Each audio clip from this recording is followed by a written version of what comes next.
Muito bem, já estamos de volta com o nosso programa aqui no meio do dia, no Mundial Telenotícias. É sempre legal estar aqui, bem descontraído, para a gente falar sobre os assuntos em destaque no Brasil e no resto do mundo.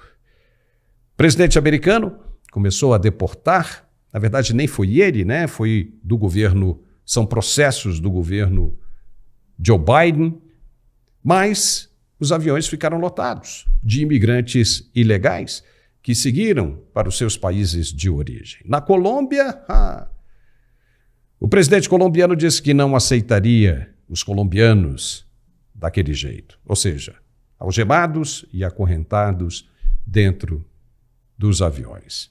Assim mesmo, no Brasil aconteceu, ou seja, as autoridades brasileiras começaram a contestar esse tipo de comportamento, sendo que isso já aconteceu e já vinha acontecendo há vários anos. É um procedimento normal, ele é rotineiro no governo americano, é a lei de lá. E os caras vêm algemados, vêm acorrentados, justamente para que eles não possam provocar uma rebelião dentro do avião. Imagine, você está tirando uma pessoa que apostou numa vida melhor num país estrangeiro, está dentro do avião. Se de repente os caras decidem por uma rebelião ali dentro, cai todo mundo ou sequestram o avião e fazem com que ele aterrisse em um outro país. Como é que fica? Para a gente discutir essa questão, nós vamos conversar agora com o nosso analista de geopolítica diretamente dos Estados Unidos, Coronel Gerson Gomes. Olá, Gerson, como é que você está? Tudo bem? Como é que você viu essa situação aí do governo americano de, inclusive, ameaçar a Colômbia de sanções caso não aceitasse de volta os seus originais, né, os seus colombianos? Seja bem-vindo, muito boa tarde, Gerson. Boa tarde, Paulo. Esse foi um assunto que ficou pendente ontem, né? O nosso programa ontem com a entrevista com o senador Girão foi sensacional e acabou que a gente teve que deixar esse assunto para a gente tratar com mais cuidado hoje. E é ótimo conversar contigo no meio do dia. A nossa audiência do Mundial, eu tenho recebido muitas mensagens dizendo que esse nosso papo mais descontraído, sem gravata, tem sido muito legal. Então, vamos ao assunto.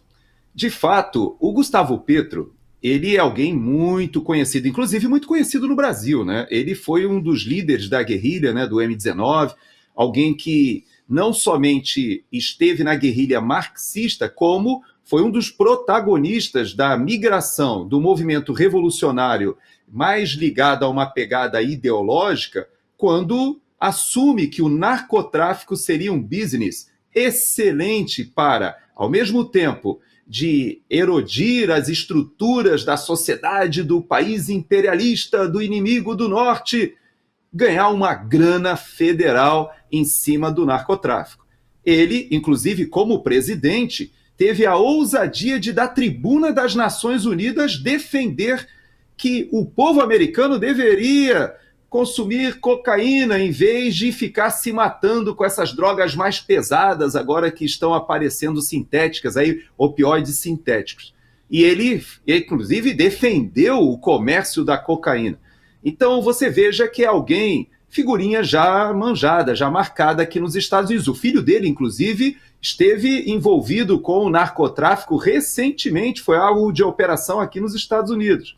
Então nós estamos falando, Paulo, de um presidente que evoca a questão dos direitos humanos, mas ele sabe muito bem que esses que estão sendo deportados agora estavam presos. Não há ninguém, Paulo, nem dos que foram para o Brasil, tampouco dos que foram agora nesse voo da Colômbia ou de outros países, que está sendo deportado por ordem de Donald Trump na sua nova gestão de política interna em relação à imigração ilegal. Não.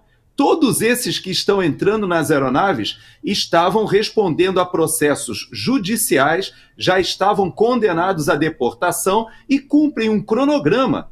E por isso que você citou esse monte de aeronaves, monte de voos que aconteceram durante o governo Lula, durante o governo Biden. Agora há uma certa um aproveitamento, né, dessa janela que se abriu agora quando o Trump assume, para tentar jogar esse assunto como se fosse algo já da sua administração. Não é. Posso te garantir, inclusive, que eu vi a história de alguns brasileiros que também foram deportados, todos estavam condenados em algum crime.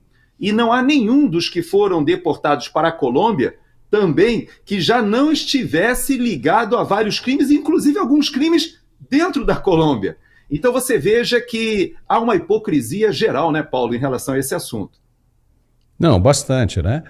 Agora, você acha que faz algum sentido o governo brasileiro se manifestar sobre isso agora, principalmente com o vice-presidente Geraldo Alckmin dizendo que o Brasil e a nossa Constituição prezam pela dignidade? Ora, se oferecesse mesmo dignidade, se prezasse mesmo pela dignidade, esses brasileiros não sairiam do país, né? Por que eles estão saindo, Gerson? Porque eles querem procurar uma vida mais digna, porque não estão satisfeitos com o que tem no Brasil. E por isso eles vão procurar algo melhor. Você não achou essa fala do vice-presidente meio fora de hora? Olha, o Geraldo Alckmin, na verdade, ele está sendo uma grande decepção para alguns, mas para nós, da maioria da população brasileira, dos eleitores do Brasil, está sendo muito bom para a gente entender o que aconteceu em 2018, as posturas do Geraldo Alckmin agora. E eu explico. Você sabe que em 2018, muita gente acreditava, e o Centrão todo embarcou na campanha do Alckmin, entendendo que era o momento dele retornar ao poder, do PSDB readquirir ali o protagonismo, trazendo aquela ideia do PT versus o PSDB, e que ele seria o candidato que derrotaria o candidato petista naquela eleição.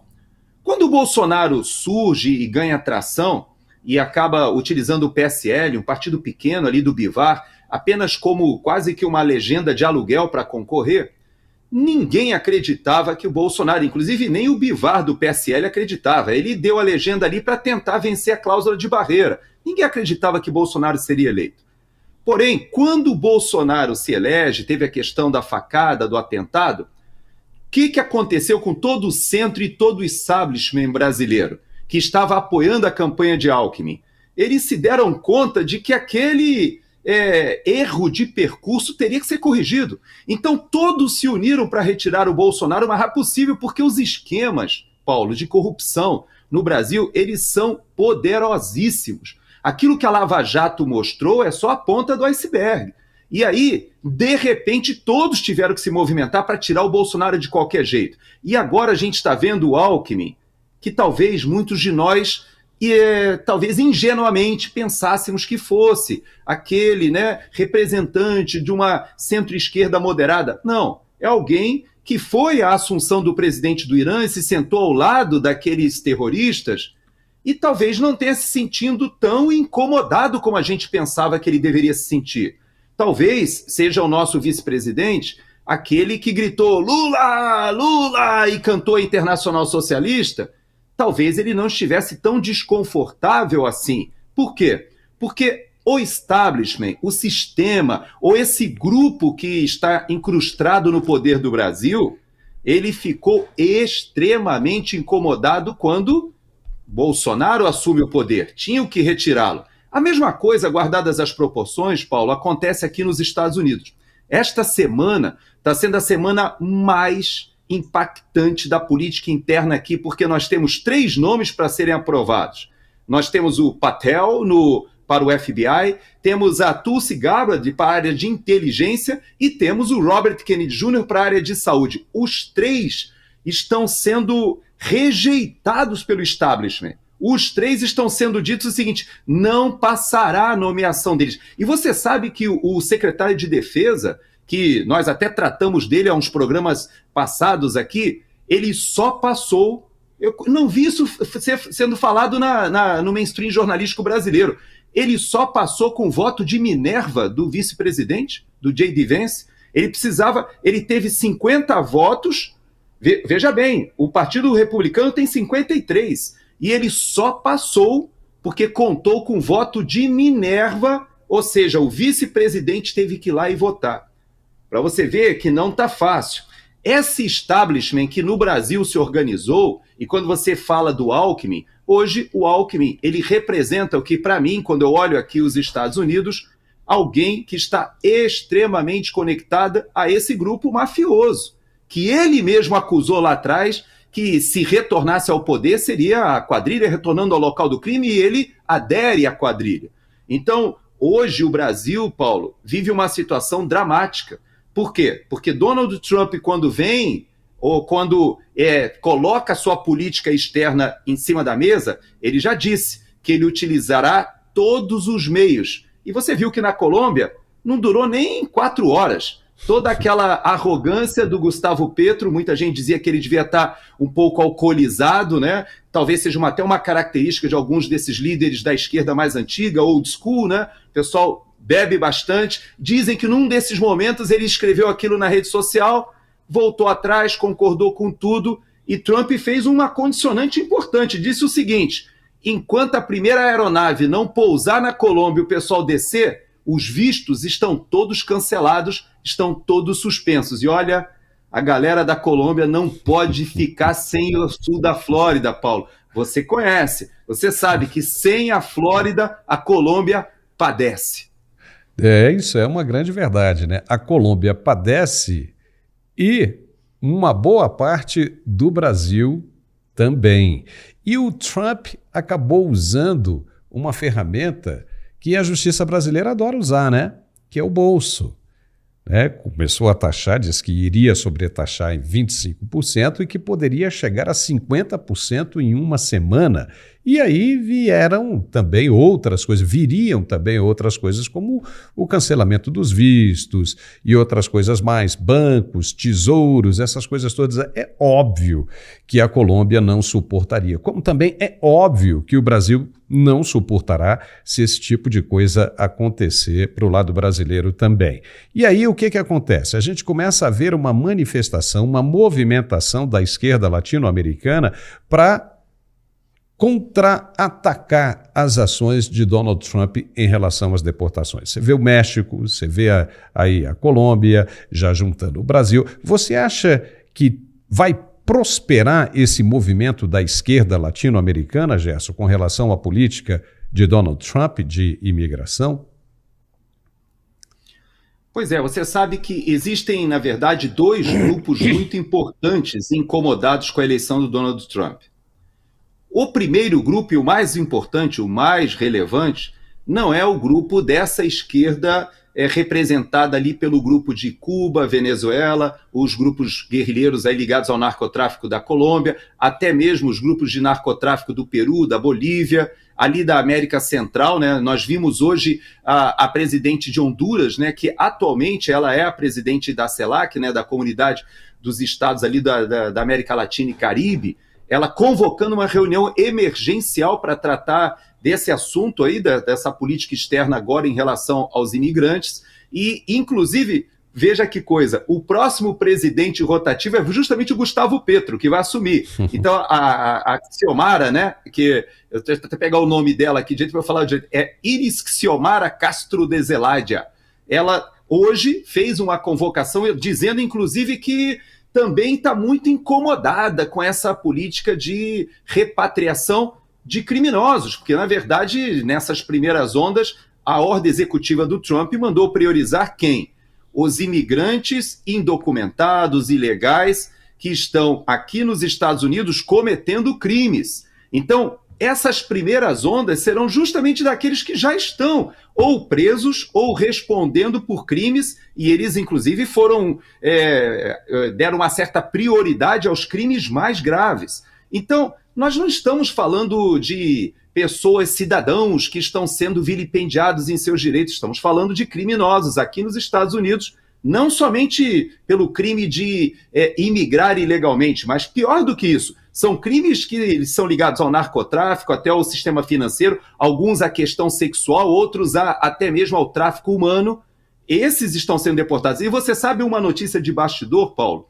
Houve um contato de Washington, da Casa Branca, com o presidente de El Salvador, falando sobre essa expertise que ele tem desses grandes presídios, etc., e ameaçando que se algum país aqui da América Latina, América Central, se negar a receber os criminosos que estão sendo condenados aqui e deportados, Eles seriam enviados para uma espécie de prisão que seria alugada ou talvez alguma coisa nesse sentido de um setor privado investindo ali para manter esse pessoal até que o seu país resolvesse receber. Então a coisa é séria, Paulo. O presidente Trump ele já está determinado e quis dar um recado com a Colômbia.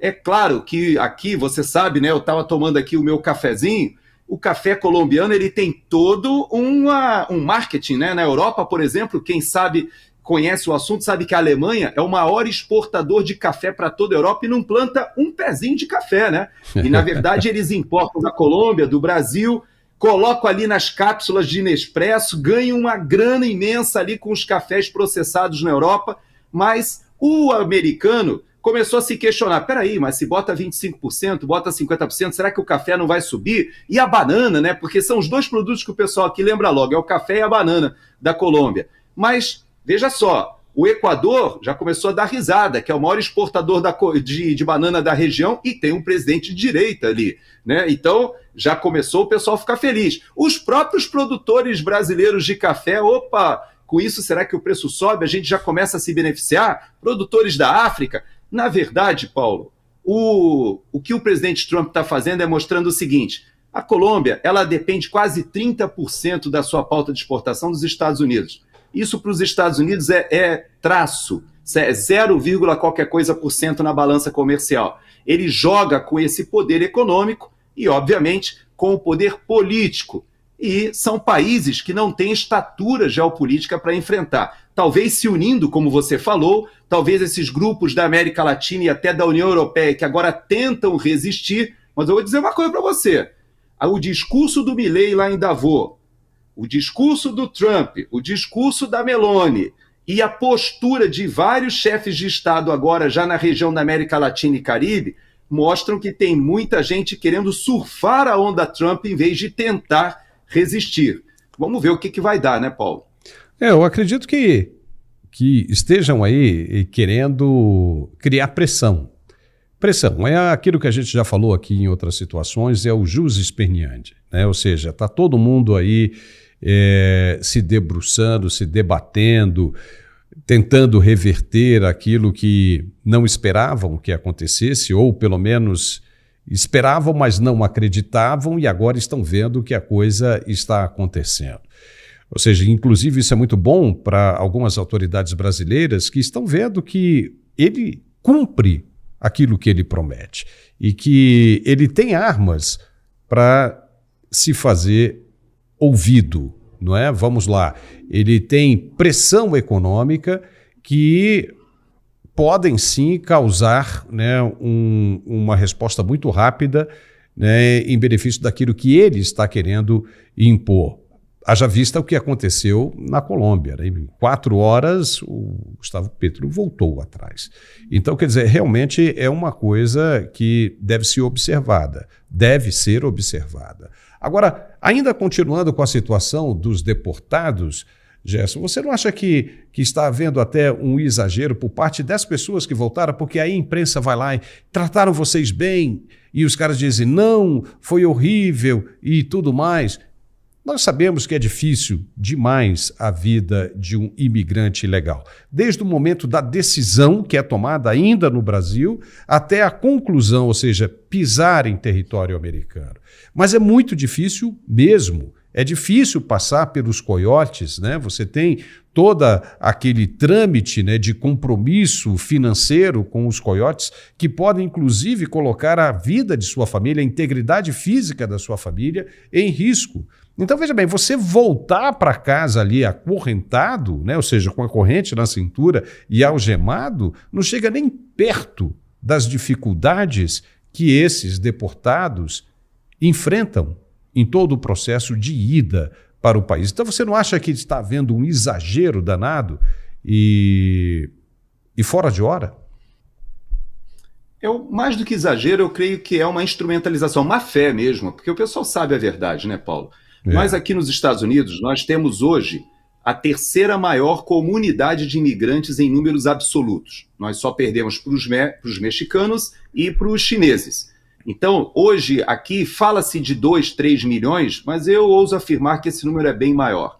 Só que o Brasil, não figura entre os países, veja só, embora nós tenhamos uma quantidade gigantesca de brasileiros aqui, nós não estamos arrolados nem entre os 10 países com a maior quantidade de imigrantes ilegais. Isso significa o seguinte, que essa população de brasileiros que está aqui, ela veio legalmente. Agora, é claro que o presidente Trump, que é casado com uma imigrante, ele sabe, o próprio vice-presidente é casado com uma indiana, ele é casado com uma indiana. E todos aqui sabemos que os imigrantes são importantíssimos para a ciência e tecnologia. O Vale do Silício se não tiver o pessoal imigrante lá vindo da Índia, Paquistão. Você sabe que o meu irmão trabalha numa indústria de semicondutores que ela teve, eu creio que ela ainda é de propriedade de Israel, mas ele já teve um diretor iraniano e um gerente que era iraquiano na época da guerra. Por quê? Porque são as maiores mentes que eles trazem para os Estados Unidos. E aqui não há como continuar essa pujança sem o imigrante. Porém, o que o Trump está colocando é que houve, esses últimos 4 anos, uma perda total do controle na fronteira que foi proposital. Você sabe que está circulando aqui nos Estados Unidos um vídeo no qual tem falas da Hillary Clinton e do Barack Obama falando sobre a deportação que eles estavam promovendo. Inclusive a Hillary Clinton, pasmem, falando nesse vídeo dizendo o seguinte: se não sabe falar inglês, deveria ir embora. Uau! A Hillary Clinton falando uma coisa dessas e o Barack Obama dizendo que mandaria deportar todos que entraram de maneira ilegal. Sabe por quê? Porque essa é uma pauta de coerência dos dois partidos, que você tem que controlar a imigração. Todo o mundo quer vir para cá, Paulo. É impressionante. É o país do mundo maior alvo da imigração ilegal. Por quê? Por que será que as pessoas querem vir para um local que não tem direito trabalhista, não tem 13º, não tem férias de 30 dias, não tem nada do que a gente vê no Brasil como normal, que a gente entende como direito? Aqui nos Estados Unidos nada disso tem. Por que o mundo inteiro quer vir para cá, Paulo? Você sabe muito bem a resposta, você é cidadão americano, você já trabalhou aqui, conhece a realidade. Então, essa distorção, eu não digo que ela seja feita de maneira por ignorância. Não, há má fé nessa instrumentalização. Todos sabem que o brasileiro que vem para cá, e eu falo da minha família, a minha família migrou para cá como turista, depois eles permaneceram aqui e conseguiram vistos de trabalho, depois, com muito sacrifício, eles conseguiram a residência permanente, anos depois conseguiram os green card, depois conseguiram a cidadania, e hoje são todos cidadãos. A minha família hoje já tem a 3ª geração de brasileiros aqui, mas eles penaram muito na década de 80, quando meu pai veio para cá. Então, nós sabemos a história do imigrante que vem para cá para fazer a sua vida de sucesso. Agora eu vou dizer uma coisa para você. A onda que houve na época da Dilma e a onda que está havendo agora não é essa de brasileiros que estão passando ali pela fronteira, igual você está falando ali na mão dos coiotes, não. Por incrível que pareça, o que me preocupa são os brasileiros que estão migrando para cá legalmente aos montes, porque isso significa que é capital saindo do Brasil, mão de obra qualificada, cérebros que estão vindo para cá, são milhares de vistos de estudante. Você sabe que aqui nos Estados Unidos, Paulo, a quantidade de vistos EB2NW, que é aquele de pessoas com habilidades muito excepcionais, que têm um background muito importante de formação qualificada, explodiu. E o EB1, que é o visto mais difícil, que é o de habilidades extraordinárias, brasileiros estão disputando, estão sendo aproveitados aqui. E o EB3 de trabalho, um monte de brasileiro. E eu vou te dizer, em algum momento isso vai ser colocado na balança e a gente vai sentir essa falta do capital financeiro e do capital intelectual e humano também, Paulo. São os profissionais conhecidos como Extreme Ability, né? Muito legal. Ou seja, são profissionais preparados em território brasileiro e que são muito bem-vindos nos Estados Unidos. Dentre eles, inclusive, para quem está querendo ir para os Estados Unidos, né, Gessa? A gente sabe muito bem disso, na área de saúde, enfermeiros, por exemplo, o enfermeiro entra direto, passa direto. Os indianos aí no sul da Flórida também são profissionais engenheiros que trabalham bastante na produção de materiais cirúrgicos, né? Aquelas ferramentas cirúrgicas, né? Para serem usados, obviamente, né, em cirurgias, eles são especialistas nisso. Então, o governo americano aceita de braço aberto. Existe uma comunidade gigantesca de indianos aí, né? Como você está falando, dos brasileiros também, e brasileiros muito bem preparados. O Brasil vai sentir falta dessa turma, amanhã ou depois vai sentir falta dessa turma, porque, inclusive, são brasileiros, né, jovens ainda, né, na casa dos 30 anos, que poderiam estar produzindo no Brasil e dando resultado, estão saindo do país, em função da política adotada no Brasil. Então, isso realmente é muito sério, e as pessoas deveriam prestar bastante atenção nessa questão. Gerson, eu queria mudar um pouco de assunto, né? Eu queria falar rapidamente para a gente encerrar o nosso programa, que também nós estamos chegando no final.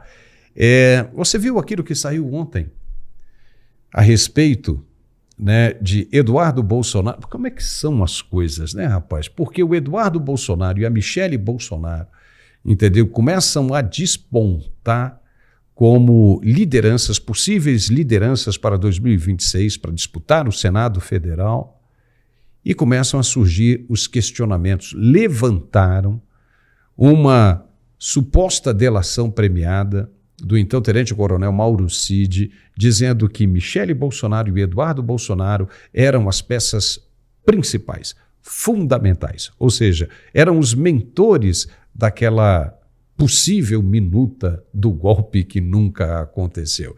Eu gostaria, para a gente encerrar, que você comentasse sobre isso. Eu queria ouvir o que você pensa a respeito. Pois é, você sabe que esse é um assunto dos que eu considero mais sensíveis para o Brasil com a eleição de Bolsonaro e com a eleição de Trump, seja 16 Trump e 18 Bolsonaro. Por que eu digo que esse assunto ele acaba sendo um dos mais sensíveis?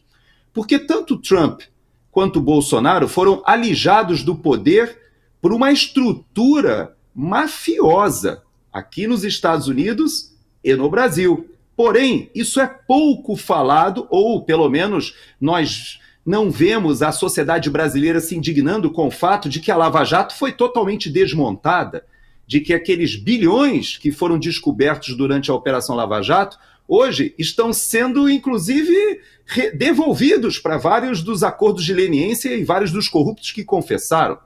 Mas aqui nos Estados Unidos, Paulo, quando a gente vê a situação hoje, que a gente tem a aprovação do novo líder do FBI, que está sendo proposto pelo Trump, tem muita gente que diz que ele não vai passar, porque ele escreveu um livro falando sobre os gangsters no governo, denunciando o uso da justiça para a perseguição política. E quando você fala do Eduardo e da Michele, esta semana, Paulo, estão sendo descobertos agora, foi aberta uma investigação sobre o 6 de janeiro. Essa investigação sobre o 6 de janeiro já começou a avançar e chegou em vários policiais federais, ou seja, seria a nossa Polícia Federal, essa que está na mão do Alexandre de Moraes, aqui também fez de diversas perversidades, perseguições, e que quando a gente lê os relatos, Paulo, parece até um copiar e colar. Você sabe que o pessoal usou tornozeleira eletrônica aqui, você sabe que o pessoal fez busca e apreensão, levaram celulares, fizeram pesca probatória. Quando a gente pensa que essas coisas saíram da cabeça do Alexandre de Moraes, é impressionante como eu li a história de um policial que ele foi perseguido durante todo esse tempo, ficou em prisão domiciliar com as redes sociais canceladas, tornozeleira eletrônica, teve o seu negócio totalmente inviabilizado, contas bancárias congeladas, e agora se descobre que tudo aquilo foi alvo de uma perseguição política. E você sabe que essa semana até aconteceu uma coisa interessante, porque ele foi tentar agora, já que teve o perdão do Trump, retomar as atividades e descobriu que o negócio dele, que ele fazia venda de armas, inclusive, todos os documentos dele que tinham sido levados por esses agentes da Polícia Federal aqui, do FBI, na verdade, eles nem sequer foram colocados nos autos. Eles foram apreendidos de maneira ilegal. E aí, essa semana, apareceu uma caixa na porta dele com todos esses files que alguém devolveu com medo de que o Patel seja aprovado e vá atrás dos responsáveis. Eu vou te dizer uma coisa, Paulo, isso vai acontecer no Brasil de maneira inexorável. Quer o ministro Alexandre de Moraes ou quer o Flávio Dino, que hoje é ministro da Suprema Corte, mas era ministro da Justiça. Nós tivemos ali um evento acontecendo no final ainda de 2022, no qual o Toffoli, ele fala dos presos do 6 de janeiro e da estratégia que foi utilizada no 6 de janeiro, e o Alexandre de Moraes, quando pega a palavra, rindo, diz: olha, e ainda tem muita gente para punir, muita gente para prender e muita multa para aplicar, e a plateia ri e aplaude. Eu vou te dizer uma coisa, Paulo, também serão responsabilizados em algum momento. Nós entrevistamos ontem o senador Girão falando sobre o impeachment do ministro Alexandre de Moraes. Se vai ser nessa legislatura, eu não sei. Se vai ser na próxima, mas uma coisa eu te digo: o que está acontecendo aqui nos Estados Unidos, que foi imitado para a perseguição política, para o lawfare, também será imitado para a retomada do Estado de Direito. Aqui, o rule of law está sendo imposto com essas pessoas que estão sendo nomeadas. No Brasil, isso vai acontecer em algum momento. Nós não podemos continuar nesse estado de exceção, vivendo essa ditadura da toga e com a sociedade amortecida, indiferente. Em algum momento, o que acontece aqui nos Estados Unidos, esse vento que sopra aqui ao norte, vai chegar aí no sul também, Paulo. Mesmo porque o cerco está se fechando, né, Gerson? E os atores estão ficando isolados. Muitos estão apostando em Nicolás Maduro. O presidente brasileiro já admite manter, né, um bom relacionamento com a Colômbia. A Venezuela. A Venezuela, que já a dívida com o Brasil já chega a 10 bilhões de reais. É um governo ilegítimo, um governo que se consagrou com base em fraudes, e mesmo assim o governo brasileiro está tentando se aproximar, quer manter bons relacionamentos com o governo venezuelano. Obviamente que isso não vai dar certo, vai chegar um momento que Nicolás Maduro vai ter que deixar o governo, e o que vai respingar no governo brasileiro depois disso? Então, realmente é uma coisa que deve se prestar bastante atenção. Ou seja, o governo brasileiro, né, sendo acuado, e só vê uma única saída, que é se juntar ao governo venezuelano. Está na cara que isso não vai dar certo, né? Sua conclusão, Gerson. Pois é, você toca num ponto que remete à questão do BRICS, remete à questão do Sul Global, e que parece que Lula vai ficando sem opção. Porque, veja, Lula não era mantido no poder, por incrível que pareça, pela esquerda ideológica marxista. Você veja que aí no Brasil, partidos mais ideológicos, até como o Partido da Causa Operária, eles denunciavam que, na verdade, o governo Lula era um governo que estava refém do governo Biden, refém dos metacapitalistas, refém do globalismo. Aquela old school do PT lá do passado, aquilo não existe mais. Eu já contei para você aqui e para a nossa audiência que eu tenho amigos de infância com quem eu encontrei anos à frente que eram dirigentes sindicais, advogados, e que me diziam: Gerson, não tem mais ninguém no grupo do PT que nós estamos ligados que está ali por ideologia. É todo mundo fazendo por grana. E é uma organização criminosa, ninguém mais tem ideologia. E olha, isso que estamos vivendo hoje no Brasil, em algum momento isso não vai se sustentar. Quando você coloca que Lula agora começa a buscar apoio da China, começa a evocar o BRICS, começa a dizer que não, então nós temos que resistir ao imperialismo. Vai à Europa tentando buscar apoio ali nos líderes europeus que estão incomodados com esse Donald Trump que chega. Só que a gente esquece que a direita ganhou na Suécia, começa a reagir na Polônia, na Hungria, nós já sabemos, na Itália também, a própria França. Quem ganhou o primeiro turno foi a direita. O que nós vamos ver na Inglaterra? Será que esse líder do Partido Trabalhista agora, que é um cara radical de esquerda, vai se sustentar? O que a gente está vendo acontecer na América Latina? Será que o Milei, que hoje assumiu o protagonismo, que é uma vergonha para o Brasil, pelo tamanho do Brasil, pela pujança da nossa economia, a gente saber que hoje o principal líder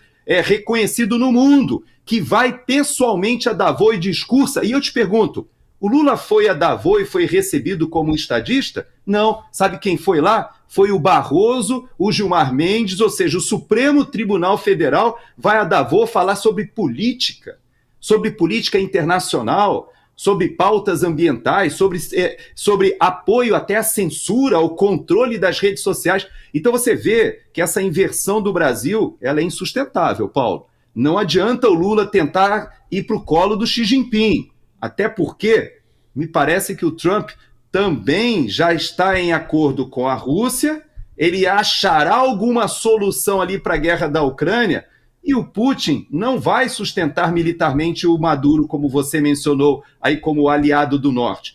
Da mesma forma, a China tem uma codependência tão grande com os Estados Unidos que eu acho difícil essa ideia dela resolver comprar a briga. Agora, uma coisa eu te garanto, a China olha para o Brasil e diz assim, uau, está tudo muito barato lá para a gente comprar. Vamos às compras. Então, nós brasileiros é que temos que ter cuidado para que a gente, nesse momento de crise, a gente não acabe perdendo a soberania, não por medo dos Estados Unidos, mas por cair no colo da China e do Xi Jinping, Paulo. Você está corretíssimo, Gerson, corretíssimo. Olha, chegamos ao final desse programa aqui no meio do dia. Gerson, é sempre brilhante bater um papo com você, bem descontraído, assim, é muito legal mesmo.